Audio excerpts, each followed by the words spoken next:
Bonjour à tous et bienvenue sur la chaîne Hélios Guidance. Je vous propose de retrouver votre guidance sentimentale pour la période de février à mars 2023. Je voulais avant toute chose vous dire que j'avais entièrement refait mon site internet et qu'il y avait dessus toutes les nouveautés, des prestations que je peux vous proposer. Donc n'hésitez pas à aller y faire un tour. Vous pouvez prendre directement rendez-vous via le site. L'ancien site de réservation n'existe plus. En tout cas, il vous redirigera vers mon nouveau site internet. Vous avez aussi les dates des formations à distance et en présentiel à Bordeaux, en tout cas à Gradignan, près de Bordeaux, là où j'exerce, là où aussi je peux vous recevoir dans mon nouveau cabinet. Toutes ces nouveautés sont sur mon site, alors n'hésitez pas à y aller, heliosguidance.com. Je voulais aussi vous signaler que j'étais en train de préparer les vidéos de mission de vie astrologique et numérologique. Donc je suis en train de faire les béliers. Elles devraient sortir courant du mois de février. N'hésitez pas à vous abonner et à activer la clochette si ce n'est pas encore fait pour être averti des sorties de ces vidéos. Je crois que je vous ai tout dit. Évidemment, je vous encourage à liker, partager et commenter ces vidéos parce que c'est comme ça que vous me soutenez, c'est comme ça que vous m'encouragez à continuer à vous proposer ces guidances gratuites mensuelles. Je vous laisse avec votre tirage et je vous dis à très bientôt.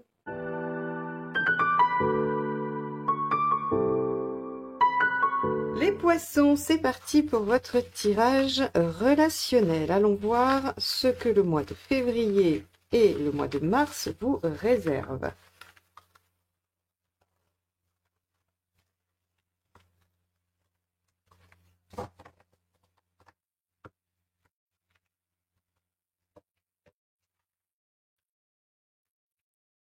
La force. Alors avec la force, on prend sur soi, on arrive à maîtriser ses instincts, on reprend le dessus sur une situation, on va mieux, on est plus en forme. Voilà tout ce que la force peut vous apporter. Il y a aussi quand même cette notion de gérer un peu mieux l'émotionnel, de gérer un peu mieux ce qu'on ressent intérieurement et d'être en maîtrise de soi. Ça peut être important, notamment dans les relations, parce que souvent on peut être débordé par ce qu'on ressent, par ce qui se passe, parce que ça nous fait ressentir. Et là, avec la force, vous avez quand même une constance dans votre façon d'être, dans votre façon de réagir, et aussi peut-être une meilleure compréhension, donc une meilleure gestion de ce qui se passe pour vous dans cette situation. Alors, on va aller voir tout de suite comment ça se goupille dans le tirage relationnel. Allez, état d'esprit de votre partenaire, les poissons.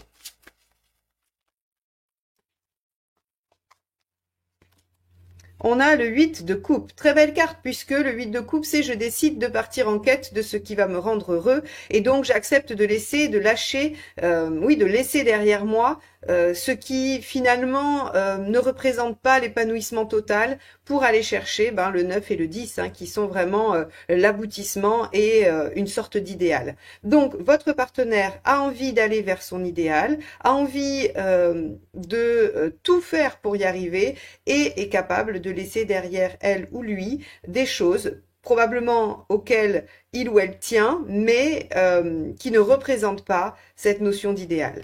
Bon, donc une carte assez positive dans un tirage relationnel, puisque on a quand même envie d'aller vers du mieux. Il y a une volonté de s'améliorer et de faire quelque chose de plus épanouissant. Allez, vous, votre état d'esprit, quel est-il? Alors, vous êtes en 14, c'est la tempérance. Alors, vous avez envie de discuter, d'échanger, de trouver l'équilibre. Alors, c'est marrant parce que la force et tempérance sont quand même deux cartes qui vont parler justement d'équilibre qui se retrouve, d'équilibre intérieur, aussi de compromis. On maîtrise la situation par le dialogue, par le compromis, par peut-être les concessions, mais les concessions qui sont vraiment acceptées. On se sacrifie pas, attention avec tempérance.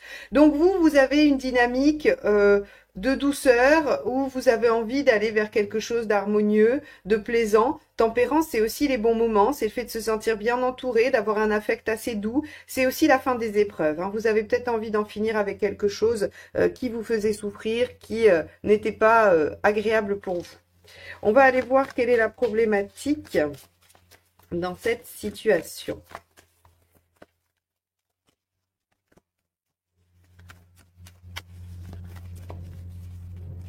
Hop.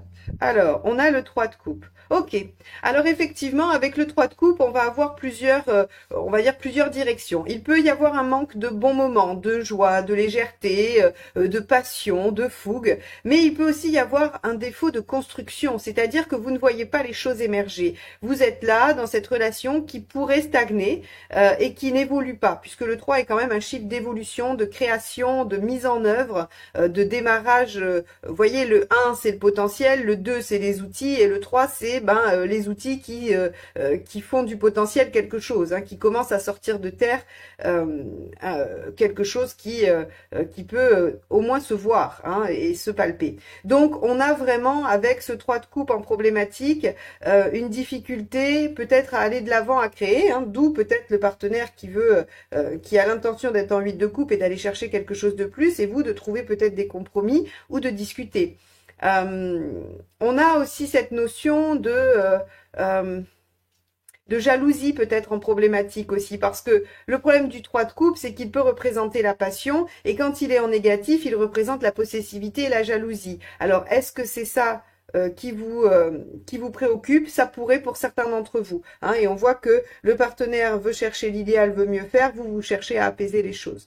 Donc, on a quand même plusieurs pistes avec cette carte-là, et on va aller voir ce qui vous aide.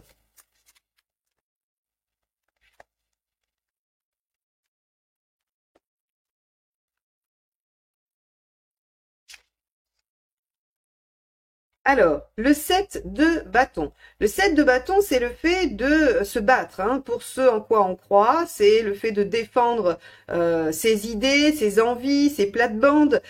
Donc, on vous dit avec le 7 de bâton, surtout de ne rien lâcher. C'est-à-dire que ce que vous voulez négocier, ce sur quoi vous voulez reprendre un peu la main, eh bien, il faut garder le cap. Il faut continuer à essayer de défendre ce que vous voulez et ce vers quoi vous voulez aller. Ce 7 de bâton, il vous encourage vraiment à comprendre qu'il y a du potentiel et que vous ne pouvez pas le lâcher. Hein, rappelez-vous, je vous dis souvent que les cartes de potentiel sont les As, les Pages et les 7. Et effectivement, c'est des cartes qui recèlent encore plus de possibilités si on s'y attelle, si on décide de l'exploiter. Et là, le 7 de bâton, on vous dit, mais en fait, ce que vous voulez, votre idée, ce que vous défendez, est plein de potentiel. Ne lâchez pas, n'oubliez pas de défendre ça et de développer. Donc ici, on vous dit, cette relation, finalement, elle a un devenir. Il y a du possible dans cette relation. Et si elle n'est pas harmonieuse aujourd'hui, ne lâchez pas.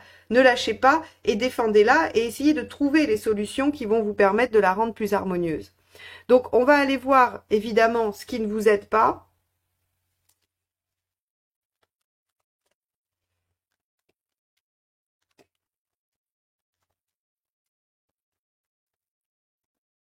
Le 4 de coupe, et oui, de vous contenter d'une routine, de quelque chose de stable. Le 4 de coupe, c'est... alors c'est l'ennui, c'est la routine, c'est le fait que les choses n'évoluent pas. Hein. Un 4 de toute façon, c'est toujours très fixe, très rigide, très stable. Et en négatif, bien c'est de l'inertie, de la lenteur, le manque d'évolution. Donc ici, on vous dit, bah oui, effectivement, ne restez pas comme ça si la situation ne vous convient pas. Avec aussi le 4 de coupe en négatif, on pourrait vous dire, essayez de ne pas voir le verre à moitié vide, essayez de le voir à moitié plein. Encore une fois, question de repérer le potentiel. C'est-à-dire qu'il y a des problématiques, oui, certes, mais si vous vous y attelez, si vous cherchez à les régler, eh bien, il y aura quelque chose qui va se déployer, qui va être possible et qui peut devenir harmonieux et peut-être même une belle histoire. Donc ici, on vous dit, gardez les aspects positifs en tête et surtout ne restez pas figé dans cette situation. Allez, on va aller voir l'intention du partenaire.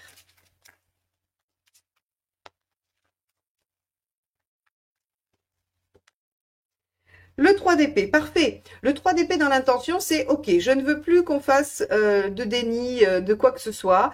Le partenaire a envie d'aller au cœur du problème, a envie de jouer carte sur table. Donc ça, c'est plutôt positif. Hein. C'est-à-dire que là, on va pas rester sur des malentendus, sur des non-dits. Le partenaire, dans sa quête du 8 de coupe, dans je veux aller vers ce qui est encore mieux pour moi, eh bien, sera probablement franc, sera lucide et exposera les faits. Que ce soit de son fait ou du vôtre, hein, mais en tout cas, il faut s'attendre à ce que des choses soient dites, mais ce seront des choses vraies. Ce seront des choses qu'il faudra prendre en compte, qu'il faudra écouter, parce que ça mettra quand même la situation au clair. Donc, on a un partenaire décidé à mettre les choses, à jouer carte sur table et à aller vers du mieux. C'est plutôt pas mal, ça veut dire qu'on a un partenaire qui veut bouger, qui veut évoluer, qui veut avancer. Bon, et comme vous avez envie d'harmonie, peut-être que ça peut aller dans ce sens-là. Allez, on y va. Quelle est votre intention à vous? On va aller voir si Tempérance, elle veut justement s'écraser à la faveur de la paix ou si elle recherche un vrai équilibre. Hein. C'est ça qui va nous donner... Ok, 6. Bon. Vous voulez juste être heureux ou heureuse. Vous voulez que les choses soient bien. Et finalement... on va voir dans les conseils, mais l'intuition que j'ai eue juste avant de tirer cette carte, qui est peut-être que vous ne voulez pas affronter les choses parce que vous voulez que ça reste doux, que ça reste calme, même si c'est pas complètement satisfaisant, vous n'avez pas vraiment envie d'affronter les problématiques. C'est une possibilité. Je dis pas que c'est le cas de tous, mais ça pourrait même être un passage dans la période et pas quelque chose de constant. Mais on pourrait soupçonner que vous avez une telle envie d'harmonie, de bien-être, de plaisir, de relations harmonieuses que vous pourriez peut-être essayer de passer à côté des problématiques. Or, je crois que le partenaire ne l'entendra pas de cette oreille et verra, verra un petit peu ça d'un mauvais œil. Il dira... il faut qu'on joue carte sur table, il faut que les choses soient dites. Bon, on va aller voir où vous en êtes à la fin et on va confirmer ça après avec les conseils. Hein.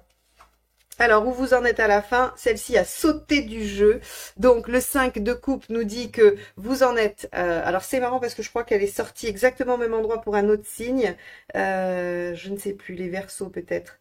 Donc, si vous êtes ascendant Verseau ou que Poisson est votre ascendant, vous allez vraiment être en train de vous demander à la fin du mois ce que vous allez devoir lâcher. 5 de coupe, c'est vais-je avoir le courage de lâcher ce à quoi je tiens un peu mais qui n'est pas bon pour aller vers ce qui est mieux pour moi. Donc là, on a une vraie question. C'est-à-dire que autant le partenaire, lui, est déjà en 8 de coupe, c'est-à-dire il a déjà tranché. Le 5, il l'a passé. Il sait qu'il est capable de se détacher de certaines choses pour aller de l'avant. Vous, est-ce que vous allez pouvoir vous poser ces questions-là? Eh bien, oui, vous allez vous poser ces questions-là. Maintenant, est-ce que vous allez arriver à trancher? C'est autre chose. Donc, je confirme que peut-être vous pourriez avoir... à la faveur de la paix, envie de passer sous silence certaines problématiques ou certaines choses qui pourraient gripper. Il ne va pas falloir, regardez, 7 de bâton, allez-y, défendez le truc, ne lâchez pas, n'abandonnez pas. Et quand on est dans cette posture-là, ou en tout cas les moments où ça vous arrivera d'être dans cette posture-là, vous lâchez, vous n'êtes plus en 7 de bâton. Allez, les conseils. Après, vous avez le droit d'en avoir marre de vous bagarrer et de vouloir de l'harmonie. Hein. Il n'y a aucun jugement dans ce que je dis là. Hein. C'est juste que la situation est telle qu'elle est là, décrite dans les cartes, et que vous pouvez ignorer les problématiques, mais ça ne vous amène pas à une belle réalisation. Ça maintient les choses. Ça reste dans un statu quo. Donc, voilà, vous ferez comme vous pourrez, parce qu'on fait toujours comme on peut, et ça sera déjà très bien. Mais si ça peut vous faire cheminer, c'est pas mal. Allez, le conseil, le premier. Eh oui, 2, hein, la papesse. Très belle carte, c'est ma carte préférée du jeu. Voilà, je vous le dis. Le 2, ici, la papesse, elle nous dit, bon, réfléchissez, effectivement, écoutez votre intuition, écoutez vos ressentis. Ici, on vous dira, ben... est-ce que vous sentez que vous êtes dans une recherche de compromis, d'équilibre et d'amélioration, ou est-ce que vous êtes dans le refus d'aller vers quelque chose? Si vous êtes dans le refus d'aller vers quelque chose, eh bien dans ce cas-là, vous saurez que vous n'êtes pas dans la bonne voie. Essayez de vous écouter, d'avoir vraiment une conscience profonde de ce que vous êtes en train de mettre en œuvre. Hein. La papesse, elle vous dit ça. On va aller voir le deuxième conseil. On a ici le cavalier de denier. Faites des efforts, sachez que ça peut prendre du temps, que les choses peuvent demander des efforts constants. Ce 5 de coupe, c'est pas forcément un arrachage de pansement, c'est pas je laisse tomber, hop et j'arrête. Ça peut être aussi je décide de laisser tomber un comportement, une façon de faire, et ça va me demander une certaine discipline parce qu'il va falloir que je sois attentif ou attentive à la manifestation de ce comportement par exemple. Et ici, le cavalier de pentacle, c'est un peu ce qu'il veut signifier. Soyez prêts à faire des efforts sur le long terme. Alors c'est vrai que ça donne pas très envie, hein, dit comme ça. On se dit, bah si la relation n'est pas fluide, n'est pas instinctive et que les choses ne se font pas naturellement et qu'il faut faire des efforts, est-ce que ça vaut le coup?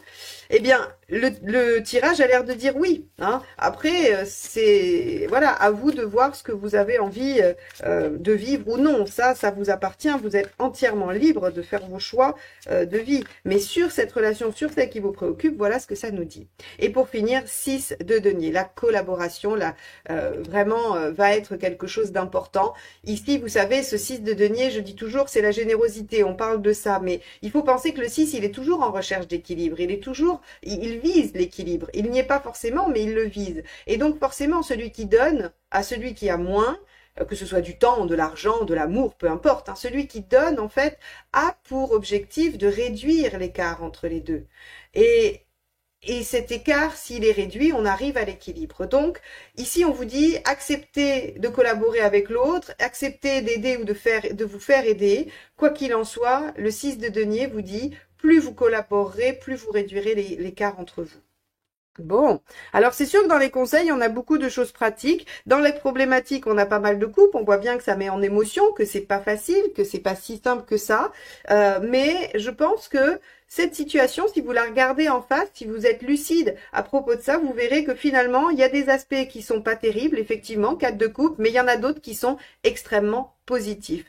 Donc, voilà ce que ça nous dit pour vous, les poissons, sur cette période. On va passer au tirage de vie émotionnelle. Hop. Alors, si vous avez envie de savoir faire des tirages prédictifs avec le tarot de Marseille, n'hésitez pas, je propose une formation le 11 et 12 mars en visioconférence. Il reste encore des places. Vous pouvez vous inscrire sur mon site internet, bien sûr, qui s'affiche quelque part sur l'écran. Allez, c'est parti. Les poissons, vie émotionnelle, février-mars 2023.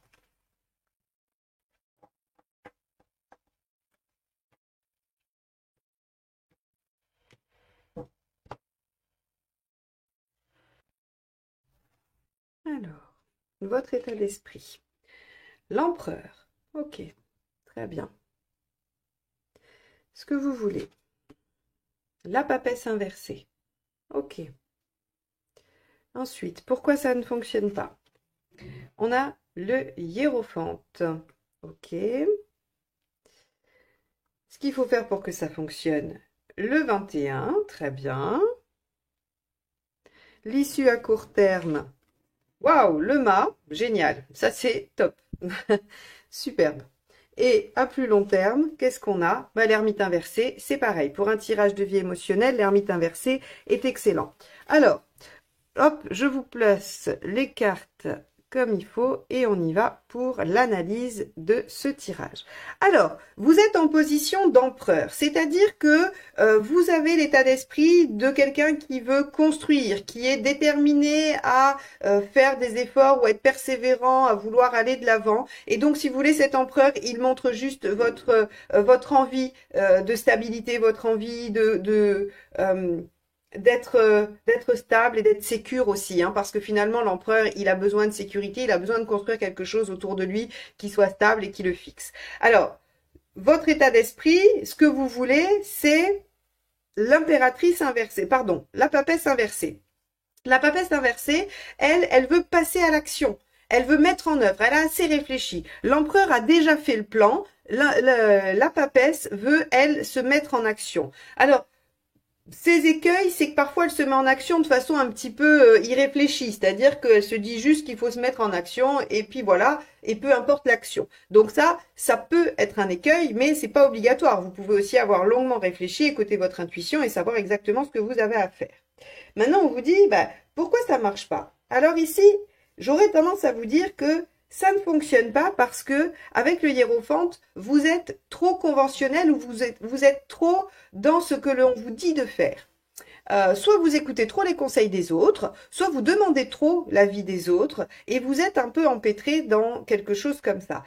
Si vous n'êtes pas dans le cas de figure où vous demandez l'avis des autres ou vous n'écoutez pas les autres, c'est que vous avez des références, alors peut-être sociétales, des croyances limitantes de il faudrait faire comme ça, ou c'est comme ça que ça marche, ou c'est comme ça que je vais y arriver. Et donc, si vous voulez, vous êtes enfermé dans une représentation qui vous empêche probablement de mettre en œuvre ce que vous voulez. Alors encore une fois, que ce soit rencontrer quelqu'un, que ce soit guérir une blessure émotionnelle, que ce soit être plus à l'aise ou mieux dans vos relations voilà, sentimentales ou amicales, peu importe, il y a cette notion de vous n'arrivez pas à passer à l'action et à stabiliser ou à concrétiser les choses parce que vous êtes trop conventionnel, conforme à quelque chose qui n'est pas vous. C'est pas le problème d'être conforme. Vous pouvez tout à fait être conforme si ça correspond à votre personnalité, à ce que vous êtes. Je suis pas en train de dire que le fait d'être conforme est un problème. Seulement, vous êtes conforme à quelque chose qui est différent de vous, qui n'est pas en harmonie avec ce que vous êtes vous. Donc, on vous dit, ça marche pas. Ça marche pas parce que, par exemple, soit vous êtes quelqu'un de très romantique, de très, je sais pas moi, oui, très fleur bleue, et on vous dit, il va absolument falloir passer par les sites, alors je peux pas les citer, les sites de rencontres pour rencontrer quelqu'un. Et vous, vous essayez, vous êtes dans les sites, mais seulement c'est tellement pas vous que ça marche pas. Vous voyez, c'est ça mon propos. C'est que ici, le pape, le hiérophante, ce qu'il nous indique, c'est que vous suivez une façon de faire qui ne vous correspond pas. Alors on vous dit quoi? On vous dit de viser plus haut, on vous dit d'être plus ambitieux, on vous dit d'aller vers votre propre réalisation. Qu'est-ce qui vous plairait, vous? Qu'est-ce que vous voudriez mettre en œuvre? Et à ce moment-là, autorisez-vous à rêver l'idéal, à rêver l'impossible. Et qu'est-ce qui se passe quand vous faites ça? C'est quand même juste incroyable. C'est qu'il y a le mât. Et le mât, il vous dit, vous ouvre une nouvelle page de vie, alors totalement inconnue, totalement innovante, mais alors par contre, voilà, c'est l'aventure, c'est la nouvelle aventure, c'est un redémarrage. Et derrière, on a l'ermite inversé. Vous sollicitez, vous êtes sollicité, les choses s'ouvrent, vous pouvez expérimenter. Donc encore une fois, que ce soit une rencontre ou une guérison, on vous dit, suivez votre voie, écoutez-vous. Écoutez ce que vous avez, vous, envie de mettre en œuvre. Et là, en fait, si vous voulez, ce qui est assez intéressant, c'est que à partir du moment où vous vous autorisez à rêver grand et à rêver impossible, eh bien, on vous ouvre les portes. Donc, les poissons, ce mois-ci, lâchez les vannes, lâchez tout ce qu'il y a à lâcher, parce que de toute façon, plus vous serez vous-même, plus vous écouterez votre fort intérieur, et plus les choses fonctionneront. Arrêtez de penser qu'il faut faire comme les autres. Je dis pas que vous pensez ça d'ordre général. Peut-être que je sais pas moi, vos échecs précédents ou vos difficultés précédentes vous ont fait penser que peut-être il fallait suivre une voie plus conventionnelle. Or, ce n'est pas le cas. En tout cas, pour cette période février-mars, soyez originaux, soyez vous-même, soyez même un peu fantasque et utopique, mais voire utopiste, pardon, vous y arriverez beaucoup mieux. Vous verrez que les portes d'une nouvelle aventure s'ouvriront à vous, et il y a une libération quand même avec le mât. On laisse derrière soi ce qui ne nous convenait pas pour se diriger vers une nouvelle page de vie. Voilà pour vous les poissons sur ce tirage de vie émotionnelle qui m'enthousiasme énormément. Je ne suis pas poisson, je n'ai rien en poisson, mais je suis très heureuse pour vous de vous dire que vous pouvez être vous-même et que ça marche. C'est quand même génial. Que rêver de mieux? Allez, je vous souhaite un beau mois de février, et si vous n'êtes pas abonné, faites-le. Comme ça, on se retrouve très vite pour de nouvelles guidances. Bye bye!